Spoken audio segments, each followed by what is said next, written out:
you're not family, so just stick to being a maid. I was invited to my brother-in-law's son's celebration. But since I'm not family, I was told not to take a seat. A daughter-in-law who can't have kids is just useless. This isn't the first time my mother-in-law has blamed us for not having children. However, what comes next is an unexpected truth. I am Rachel, 30 years old. Even after getting married, I continued working as an office worker. My husband is 33 years old, and we have been married for 4 years but do not have children. We weren't actively trying for children, but there was a time when we were conscious about it. Yet we haven't been fortunate enough to conceive. Wondering if there might be a problem. After some investigation, it turns out that my husband has issues that make it difficult for us to conceive. My husband has asked me not to tell his parents that he is the reason we can't have children. After more discussions, we decided not to seek treatment and instead wait to conceive naturally. The chances are slim, so there's a high likelihood that it will always be just the two of us. Someday, we might be forced to investigate why we can't have children and to disclose the results. But we've decided to think about it when and if that happens. Little did I know that this decision would mark the beginning of a hellish ordeal. My mother-in-law, in her late 50s, is convinced the reason we don't have children is that there's something wrong with me. She tells me to quit my job and focus on conception, suggesting that I'm refusing to be intimate with my husband. This leads to insults being hurled my way. Text messages keep coming like, "It's your fault we don't have kids. We don't need a useless daughter-in-law," and "Do you want to embarrass my son?" Initially, I replied with "I'm sorry," but as the frequency increased, I stopped responding, which led to phone calls. The content is the same, but I can sense malice in the voice. The calls are timed for when my husband is not around, although not as frequent as the messages. The sound of my mother-in-law's voice lingers uncomfortably. Yet, since I only see my mother-in-law about twice a year, I chose to endure it. Gradually, however, the stress began manifesting as physical symptoms.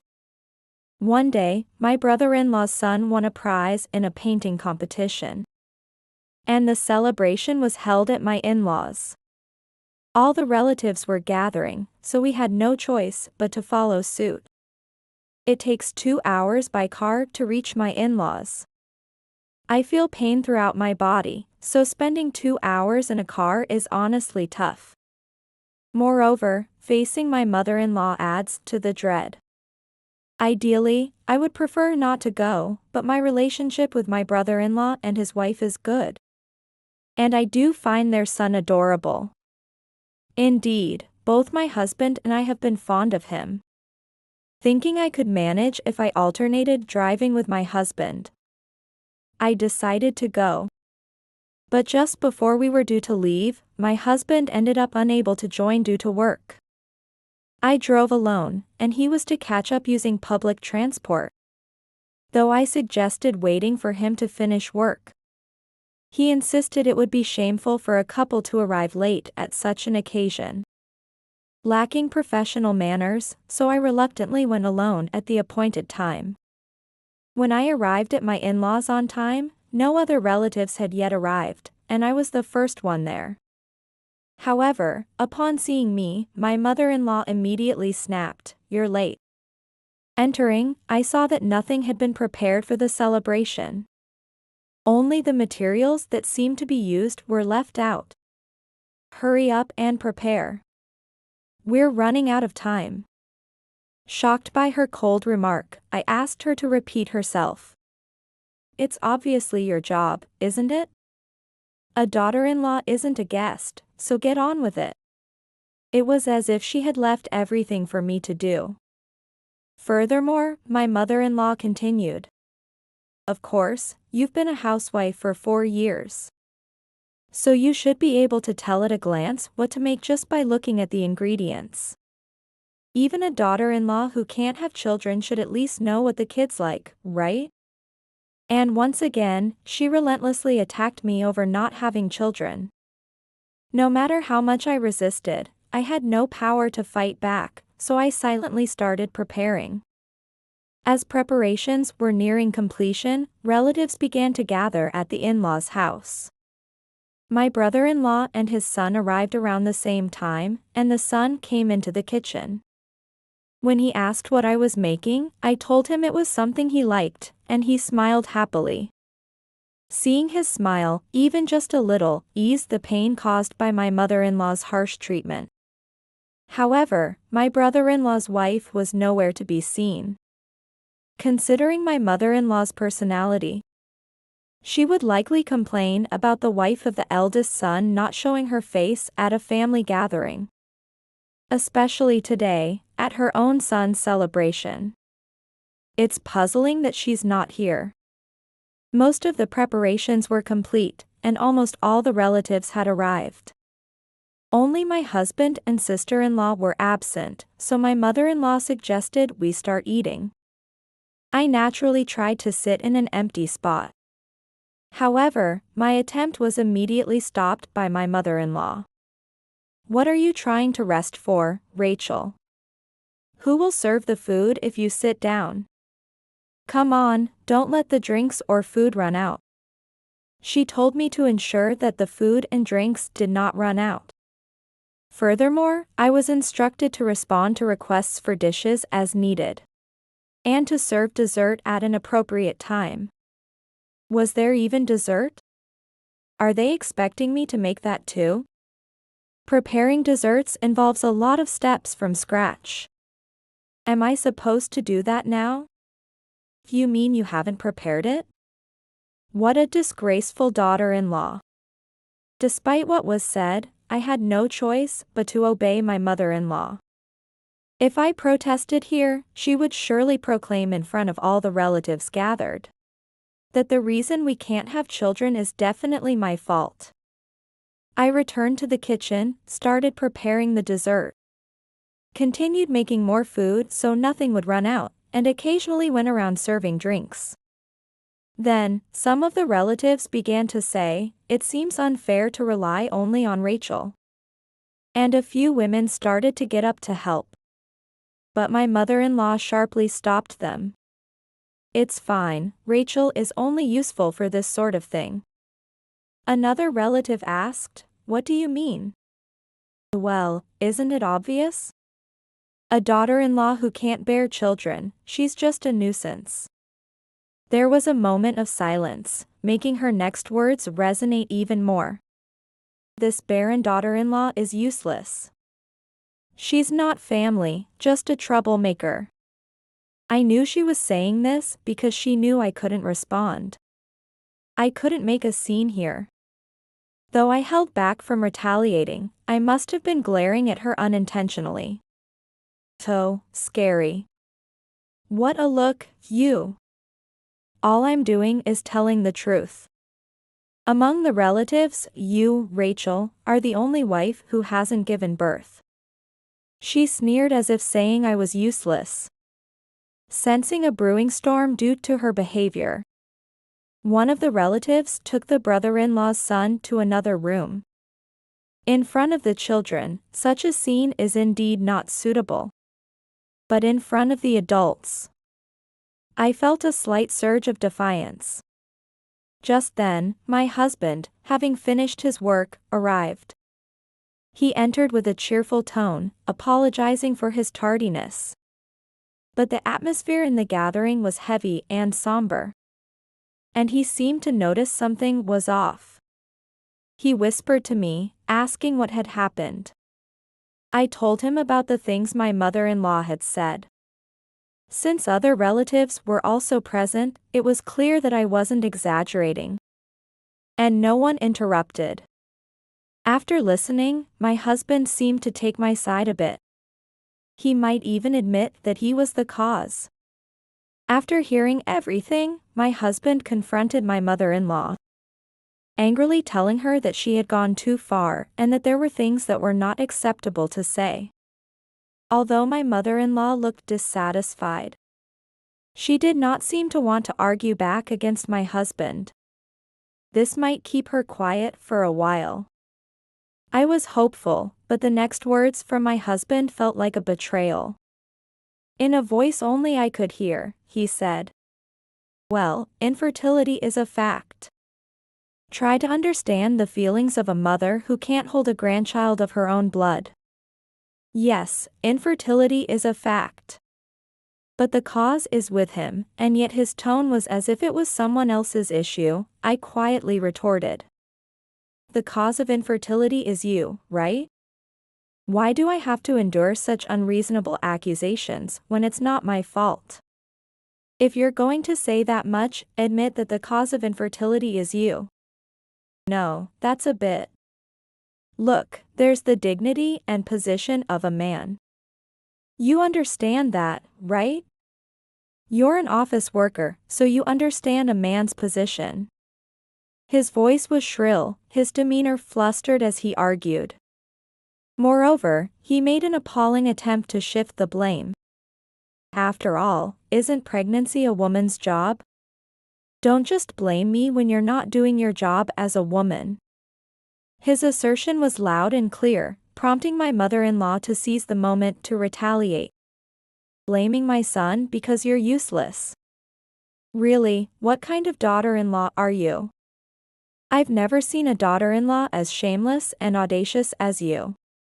She cursed me as much as she could. In the midst of this, with no relative daring to oppose her, my brother-in-law raised his voice. "Enough is enough."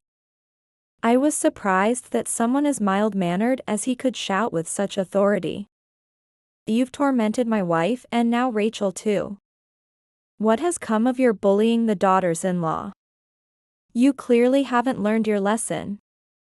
I had wondered why my sister-in-law was not at this gathering, and now I understand. When I was dating my husband, my brother-in-law and his wife were living at my in-laws. However, the next time I visited, they were gone. And my husband told me they had moved due to my brother-in-law's circumstances. I thought my husband and I might end up living with my mother-in-law. But due to his job, we didn't discuss living together and settled in a new home 2 hours away by car from the in-laws. In front of all the gathered relatives, my brother-in-law spilled the beans about what had happened to his family. His wife had become pregnant soon after their marriage, and my mother-in-law was very happy about it. However, the baby was a girl, and my mother-in-law's attitude completely changed. "A girl means nothing. The wife of the eldest son should bear a male child. A daughter-in-law's worth is determined by her ability to produce male heirs. A girl will just end up in another man's house, so spending on her upbringing is a waste. You're a daughter-in-law, you should understand a woman's place, right?" Pressured by these twisted values, my sister-in-law became mentally unstable. The doctor who examined her advised starting by distancing herself from the cause.